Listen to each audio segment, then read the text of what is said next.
അത് ആ സിനിമ കാണുമ്പോഴല്ലേ അറിയുള്ളൂ. അങ്ങനെ ഒരു വലിയ ബുദ്ധിമാനൊന്നും ആയിട്ട് ഞാൻ കണക്കാക്കുന്നില്ല. അതായത് ഒരു സർവൈവലിന്റെ പ്രോബ്ലമാണ് അല്ലേ. അയാളുടെ കുടുംബത്തെ രക്ഷിക്കാൻ വേണ്ടി നമ്മൾ ആദ്യത്തെ സിനിമയെ തന്നെ പറയുന്നുണ്ട്, ഞാൻ ഏതറ്റവും വരെ പോകും. ഇത് മലയാളികൾ മാത്രമല്ല, ഒരുപാട് മലയാളം അറിഞ്ഞുകൂടാത്ത ആൾക്കാരൊക്കെ ഈ സിനിമയ്ക്ക് വേണ്ടി കാത്തിരിക്കുകയാണ്.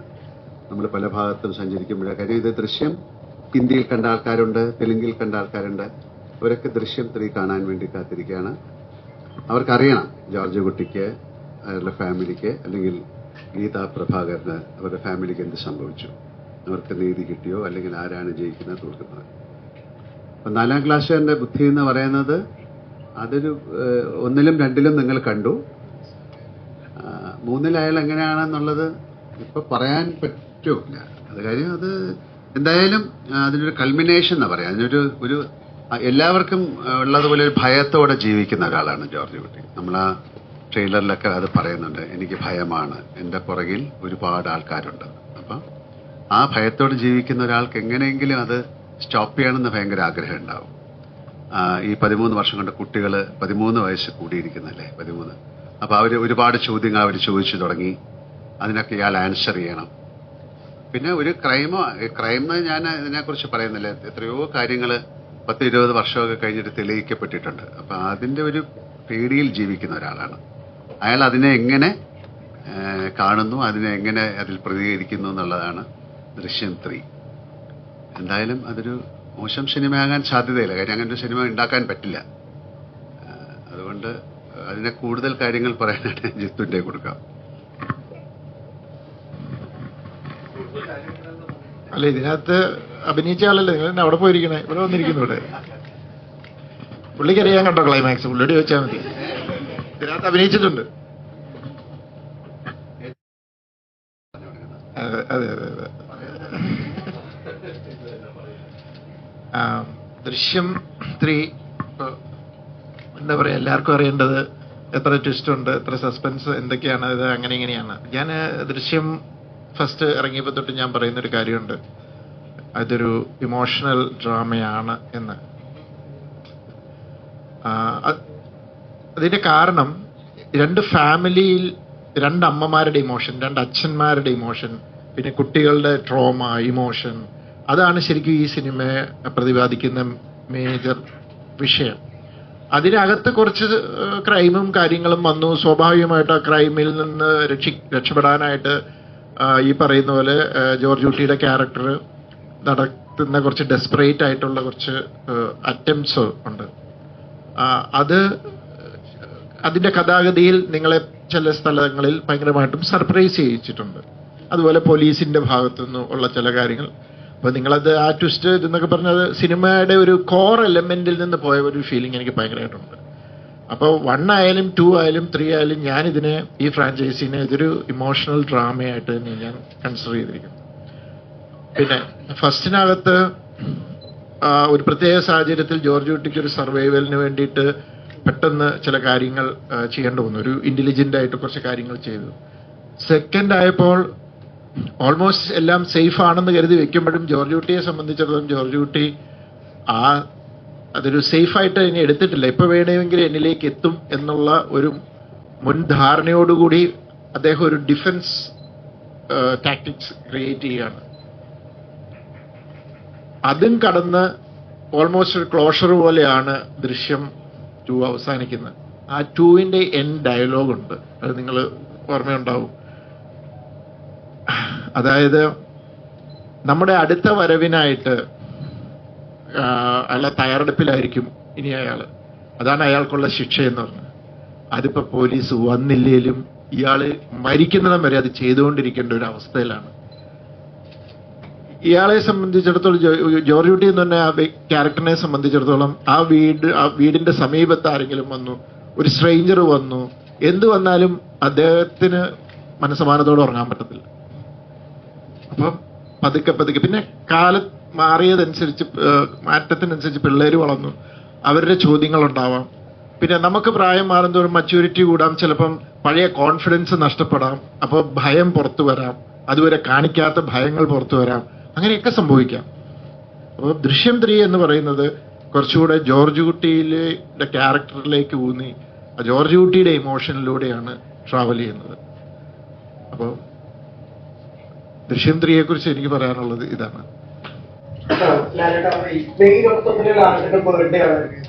ബർത്ത്ഡേ സ്പെഷ്യൽ ആയിട്ടും കൂടെയാണ് ദൃശ്യം 3 എത്തുന്നത്. അപ്പൊ അതിന്റെ ഒരു പ്ലാനിങ് എങ്ങനെയാണ്, ശരിക്കും എങ്ങനെയാണ് റിലീസ് ഡേറ്റിലേക്ക് വരുന്നത്?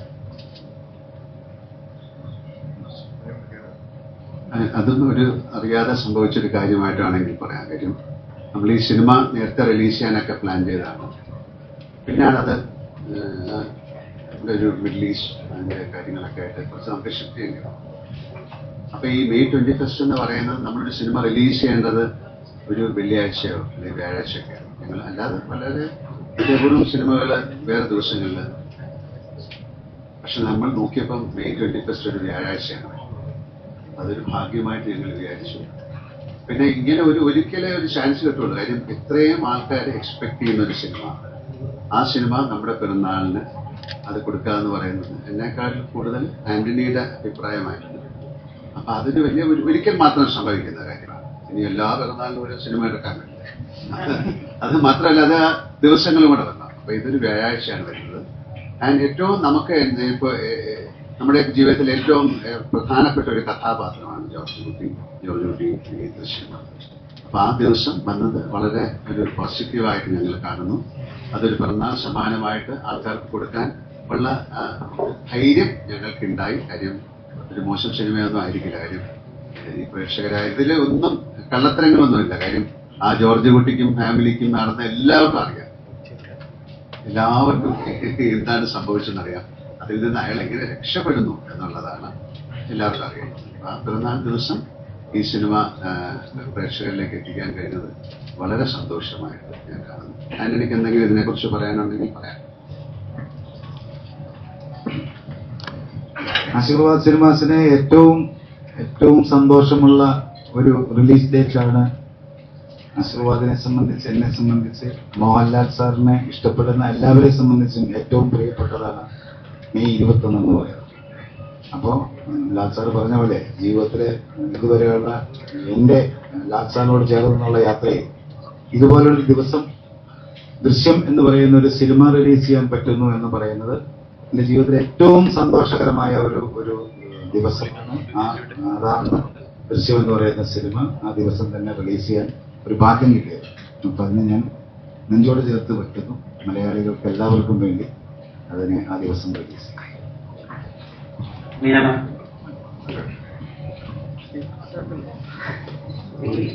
ബാഹുബലി 1 ഇറങ്ങിയ സമയത്ത് ബാഹുബലി 2 സമയം ഉണ്ടായിരുന്നല്ലോ. അപ്പൊ എല്ലാവരും ചോദിച്ചിരുന്നു എന്തിനാണ് കട്ടപ്പ ബാഹുബലിയെ കൊന്നത്. അപ്പൊ അത് വലിയ വൈറലായ ചോദ്യമാണ്. അതുപോലെയുള്ള ഒരു ചോദ്യമാണ് ജോർജ് കുട്ടി പിടികൊടുക്കുമോ എന്നുള്ളത്. ഈ രഹസ്യം ഇപ്പൊ ഏകദേശം 13 വർഷത്തോളമായിട്ട് ഇത് കയ്യിൽ വെച്ചുകൊണ്ടിരിക്കുകയാണല്ലോ. ഓരോ കുറച്ച് വർഷം കഴിയുമ്പോൾ ഈ സീക്രട്ട് ഇങ്ങനെ ഹോൾഡ് ചെയ്ത് പിടിക്കുന്നുണ്ട്. ഇപ്പൊ സ്ത്രീയുടെ സീക്രട്ടും അറിയാവുന്ന വളരെ ചുരുക്കം ചിലരിൽ ഒരാളായിരിക്കുമല്ലോ. ഇതിന്റെ ഒരു പ്രശ്നം ഉണ്ടല്ലോ, ആരോട് ഷെയർ ചെയ്യാനും പറ്റില്ല, എന്നാൽ ഒരു വലിയ കാര്യം അറിയുകയും ചെയ്യാം. അതിനെ എങ്ങനെയാ ഉൾക്കൊള്ളുന്നത്? സ്ത്രീയുടെ കഴിഞ്ഞപ്പോഴത്തേക്ക് എല്ലാവർക്കും തന്നെ അറിയാം എന്താണ്. ആ ചോദ്യത്തിനകത്ത് ഒരു പ്രശ്നം എന്താണെന്ന് വെച്ചാല്, ഇപ്പൊ ആ 1ന്റെയും 2ന്റെയും സൂക്ഷിച്ച പോലെ രഹസ്യമൊന്നും സൂക്ഷിക്കണ്ട. കാരണം എല്ലാവർക്കും അറിയാം, പോലീസിനറിയാം, നാട്ടുകാർക്കറിയാം എന്താണ് സംഭവിച്ചത്. തെളിവില്ലാത്തതുകൊണ്ടാണ് ഭാഗത്ത് പോകാത്തതെന്നും അറിയാം. അതാണ് അവസ്ഥ. അതേ ഉദ്ദേശം ഞാൻ പറയാം. ഈ 2-ലൊക്കെ ചോദിച്ചപ്പോൾ പറഞ്ഞില്ലേ, അതുപോലെ 3-ലെ കാര്യങ്ങൾ അറിയാൻ വേണ്ടി ചോദിച്ചാണ്. അത് റാണിക്ക് അങ്ങനെ രഹസ്യങ്ങൾ ഇപ്പൊ സൂക്ഷിക്കേണ്ട കാര്യമല്ല. കാര്യം ഓൾറെഡി രണ്ടാമത്തെ എല്ലാ കാര്യവും പറഞ്ഞിരിക്കുന്നു. എന്തെങ്കിലും പറയണ്ടേ? വളരെ സന്തോഷം. ഈ ദൃശ്യം ഫ്രാഞ്ചൈസ് ഇത്ര വലിയ ഒരു ഫ്രാഞ്ചൈസായിട്ട് മാറിയത് വളരെ സന്തോഷമുണ്ട്. പിന്നെ May 21 റിലീസ് ആവുന്നതിൽ വളരെ സന്തോഷം. It's like a double dhamaka. And ഈ രണ്ടിന്റെ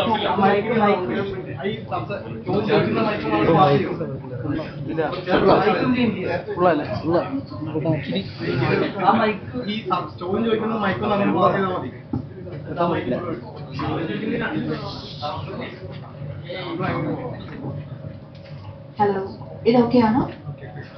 അവർക്ക് ഇത്ര ശബ്ദമേ ഉള്ളൂ. അല്ല, വെരി ഹാപ്പി ഈ ദൃശ്യം ഫ്രാഞ്ചൈസ് ഇത്ര വലിയ ഒരു ഫ്രാഞ്ചൈസായി മാറിയതിൽ. ആൻഡ് എൻ്റെ ക്യാരക്ടറും റാണിയുടെ ക്യാരക്ടറും വളരെ ഇമ്പോർട്ടൻറ്റ് ക്യാരക്ടറായി മാറി. ഇത്ര ഒരു ഡെപ്ത് ഉള്ള ഒരു ക്യാരക്ടറായി മാറിയതിൽ വളരെ സന്തോഷം. പിന്നെ May 21st റിലീസ് ആവുന്നതിൽ വളരെ വളരെ സന്തോഷം. It's like a double dhamaka, releasing the biggest franchise Drishyam 3 on Lalitan's birthday. And Drishyam 3 ഞാൻ പറയാന്നുള്ളത് it's more of emotional and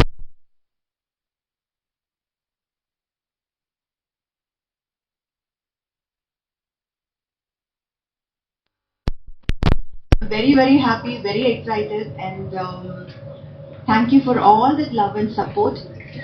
So ദൃശ്യം 3 കൂടി വളരെ വലിയ ഒരു ഇതുപോലെ തന്നെ ദൃശ്യം 1 and 2 പോലെ തന്നെ വലിയ ഒരു എന്താ പറയാ ബിഗ്ഗസ്റ്റ് സൂപ്പർ ഡൂപ്പർ ഹിറ്റ് ആവും. നിങ്ങളുടെ എക്സ്പെക്ടേഷൻസ് പൂർത്തി ചെയ്യാൻ ഞങ്ങൾ ശ്രമിച്ചു. I hope you all like the film and love the film like D1 and D2. Thank you so much.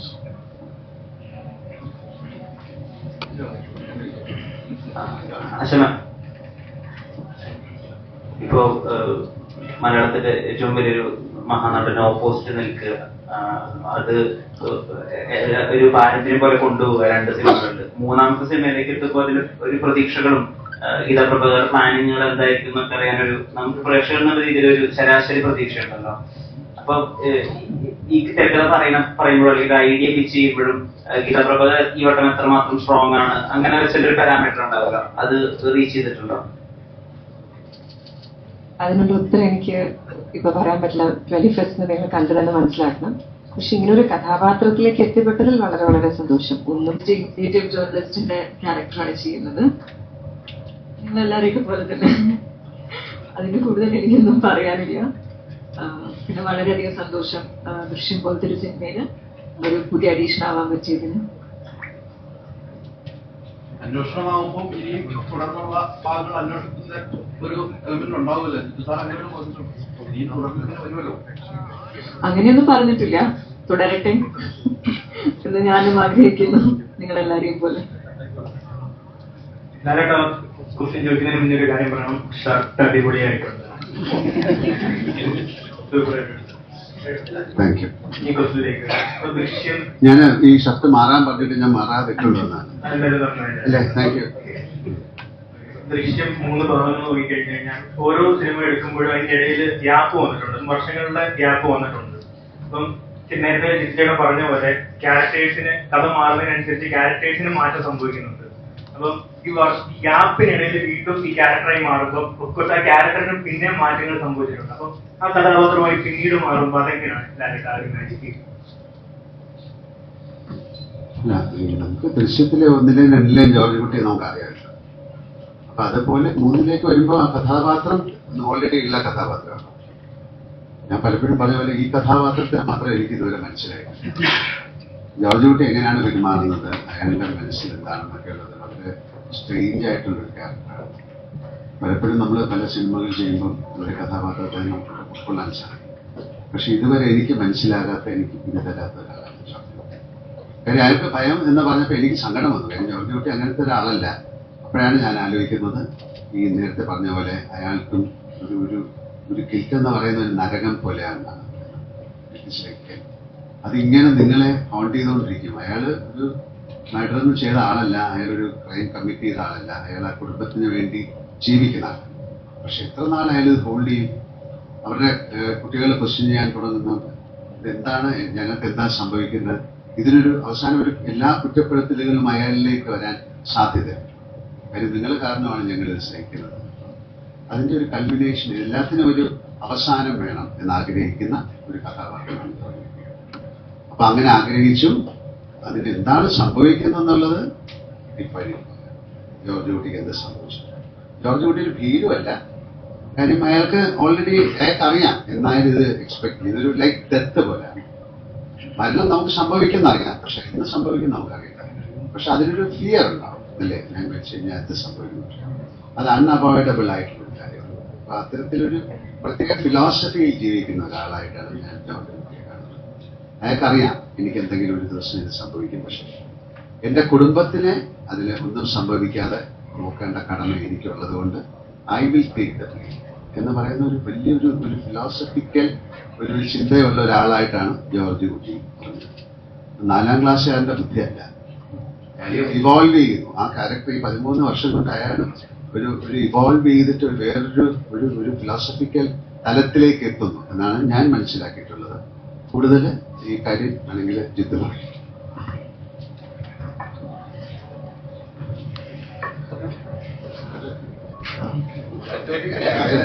George കുട്ടി എന്ന് പറയുന്ന ക്യാരക്ടറൈസേഷൻ ഞാനിത് ക്രിയേറ്റ് ചെയ്ത് ഫസ്റ്റ് പാർട്ട് ഇറങ്ങി, സെക്കൻഡ് പാർട്ട് ഇറങ്ങി. പക്ഷെ കുഴപ്പമെന്നു വെച്ചാല് ജോർജ് കുട്ടി ഞാൻ ഉദ്ദേശിക്കാത്ത രീതിയിൽ അല്ലെങ്കിൽ ഉദ്ദേശിച്ചതിന് മുകളിലേക്ക് വളർന്ന് കഥാകൃത്തിന്റെ കയ്യിൽ നിന്ന് പോവുക എന്ന് പറയുന്നത് ആ ക്യാരക്ടർ സത്യം പറഞ്ഞാൽ ഇപ്പൊ അങ്ങനെയാണ് സംഭവിച്ചുകൊണ്ടിരിക്കുന്നത്. ഞാൻ ജോർജ് കുട്ടീനെ ആദ്യം ക്രിയേറ്റ് ചെയ്യുമ്പോൾ ഇത്രയും ഒരുപക്ഷെ കോംപ്ലിക്കേറ്റഡ് അല്ലായിരുന്നു എന്നാണ് ഞാൻ കരുതുന്നത്. പക്ഷെ സാഹചര്യങ്ങൾ ആ കഥാപാത്രത്തെ വല്ലാത്ത രീതിയിൽ കോംപ്ലിക്കേറ്റ് ചെയ്ത് വല്ലാത്ത രീതിയിൽ ഉള്ളൊരു അവസ്ഥയിലേക്ക് എത്തിച്ചിട്ടുണ്ട്. അതേപോലെ എന്റെ കയ്യിൽ നിന്നും ആ കഥാപാത്രം അതിനേക്കാൾ വളർന്ന് വലുതായി വേറൊരു തലത്തിലേക്ക് പോയിക്കൊണ്ടിരിക്കും. It's beyond my control. അതാണ് ഇതിന്റെ ഒരു അവസ്ഥ. അപ്പം കാരണം ഒരിക്കലും ഞാൻ പോകാത്ത തലങ്ങളിലൂടെയാണ് അതെനിക്ക് സിനിമ കാണുമെന്ന് മനസ്സിലാവും. ഒരിക്കലും ഞാൻ സ്വപ്നത്തിൽ പോലും വിചാരിക്കാത്ത തലത്തിലൂടെയാണ് ഇപ്പൊ ജോർജ് കുട്ടിയുടെ ട്രാവൽ. എനിക്ക് സാർ എപ്പോഴും ഈ ദൃശ്യത്തിനെ കുറിച്ച് ഫാമിലി ഡ്രാമ എന്ന് പറയുമ്പോൾ പ്രേക്ഷകര് ദൃശ്യം 1ഉം 2ഉം കണ്ടുള്ള പ്രേക്ഷകര് വലിയ പാർട്ടി കണ്ണയിൽ അവസാനം വന്നത് അതേ തിരിച്ചോടെ തന്നെയാണ് പ്രതീക്ഷിച്ചിരിക്കുന്നത്. അതിപ്പോൾ സാർ എപ്പോഴും ഫാമിലി ഡ്രാമ എന്ന് പറയുമ്പോൾ പ്രേക്ഷകർ വിശ്വസിക്കുന്നില്ല. അല്ല, അത് പ്രേക്ഷകർ എനിക്കൊന്നും ചെയ്യാൻ പറ്റത്തില്ല. ഇതിനകത്ത് ട്വിസ്റ്റ് എന്ന് പറയുന്ന വാക്ക് തന്നെ ഇതില്ല. അതാ ഞാൻ പറഞ്ഞത്, ഒരു ഫാമിലി ഡ്രാമ, അതിനകത്തേക്ക് ഒരു ക്രൈം വന്ന് ആ ഒരു സിറ്റുവേഷനകത്തൂടെ നമ്മൾ ഒരു അതിന്റെ ഒരു കഥാഗതിയുടെ വളർച്ചയില് കുറച്ച് സംഭവവാസങ്ങൾ ഉണ്ടായത് നിങ്ങളെ സർപ്രൈസ് ചെയ്യിച്ചു. അതിനപ്പുറത്തേക്കൊരു ട്വിസ്റ്റ്. അതുപോലെ തന്നെ നിങ്ങൾ ജോർജ് കുട്ടിയുടെ ബ്രില്യൻസ് എന്ന് പറഞ്ഞ് നമ്മൾ ഒത്തിരി ആൾക്കാർ പറയുന്നുണ്ട്. ആക്ച്വലി അതൊരു ബ്രില്യൻസ് അല്ല, ഭയങ്കര റിഫ്ലക്സ് ആക്ഷൻ ഉള്ള ഒരു ക്യാരക്ടറാണ് ജോർജ് കുട്ടി. ഇപ്പൊ ഞാനൊരു 1-2 എക്സാമ്പിൾ പറയാം.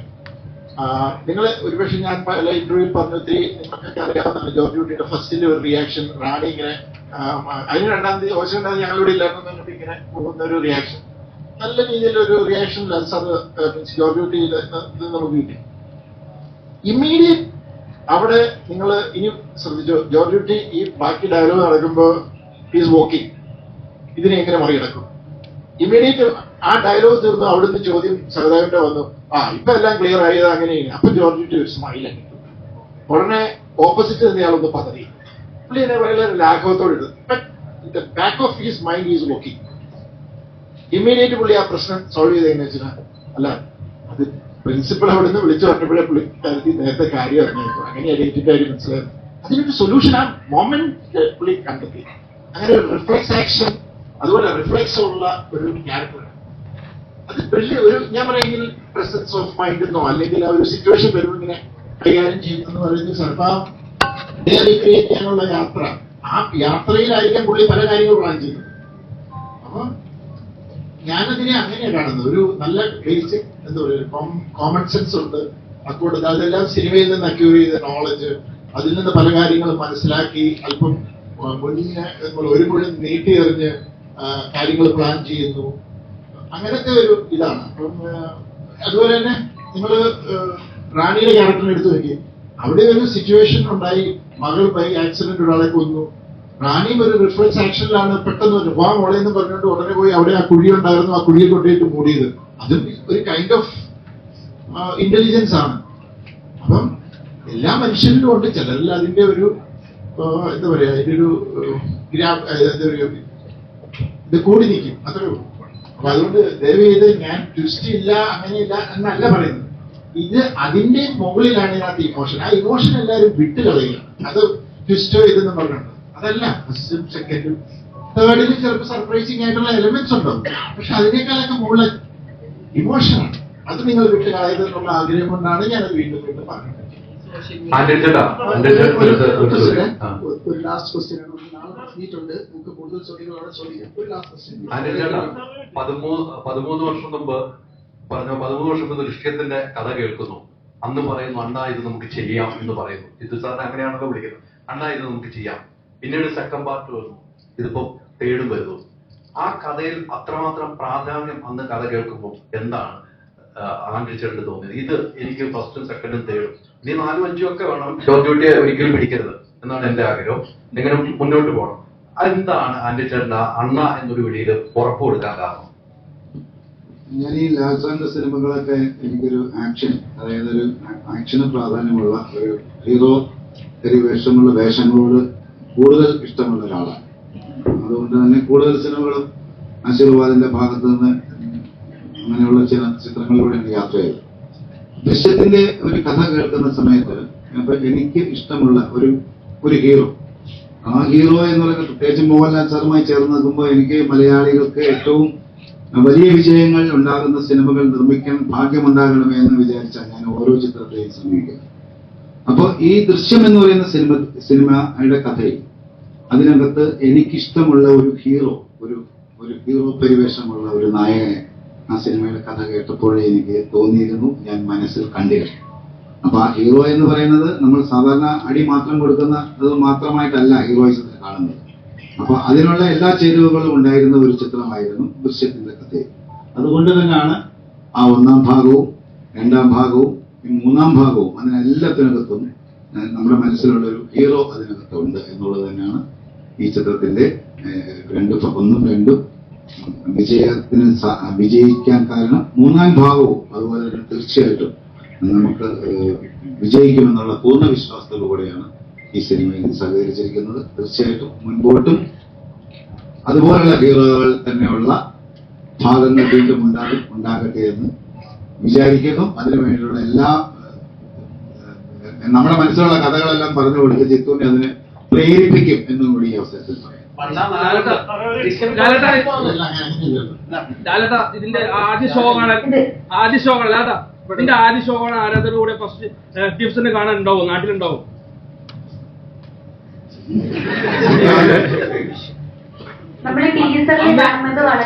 ഇവിടെ ഉണ്ടാകുമെന്ന് പറയണോ?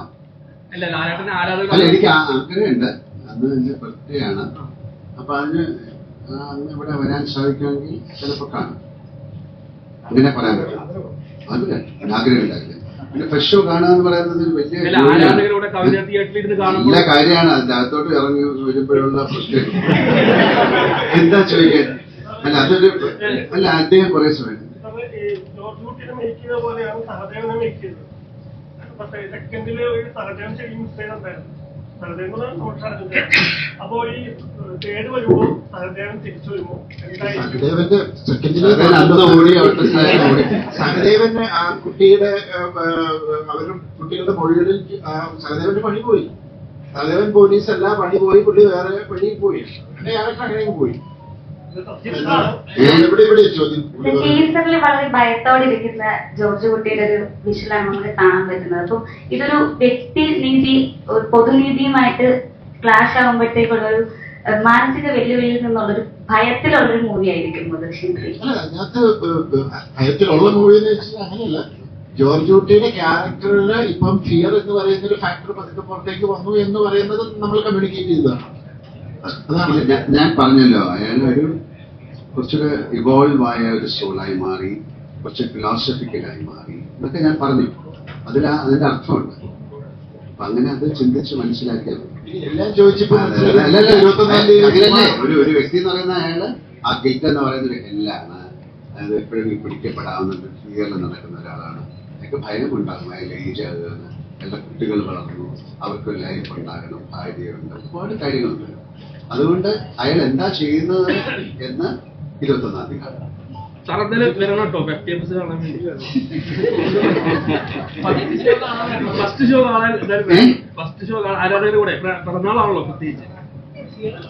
ഞാൻ വരണോ, നിൽക്കണോ, പോണോ?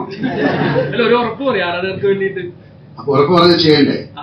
അപ്പൊ അത് അന്ന് എന്നിട്ട് അത് ചെയ്യാൻ പറ്റിയില്ലെങ്കിൽ ഭയങ്കര മോശമായി. വരും, വരാതിരിക്കുക. വന്നില്ലെങ്കിൽ വൈകുന്നേരം ഒന്ന് കേക്ക് കിട്ടി, രാവിലത്തെ ഷോയ്ക്ക് വന്നില്ലെങ്കിൽ. നിങ്ങൾ ചെയ്തോ, നിങ്ങൾ ഇയാള് ഇതില് ഭയങ്കര പ്രധാനപ്പെട്ട റോൾ അഭിനയിച്ചത്. ഏറ്റവും പുള്ളി സിനിമ കാണുമ്പോഴോ അതെ ഭയങ്കര ഞാൻ കാരണമാണല്ലോ ഇത് സംഭവിച്ചത്. വേറെ നമുക്ക് വൈകിട്ടൊരു കേക്ക് കട്ട് ചെയ്യാം. Okay, thank you very much.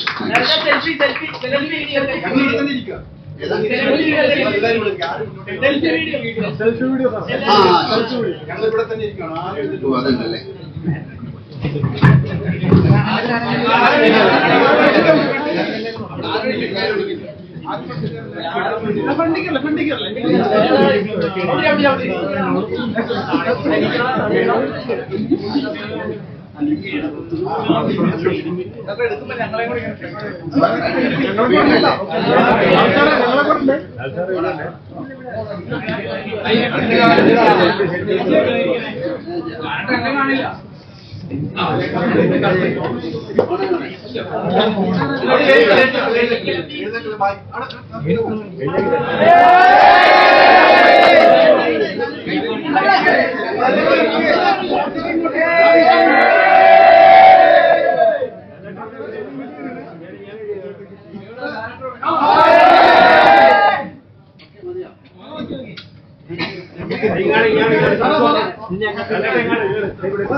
എന്നെ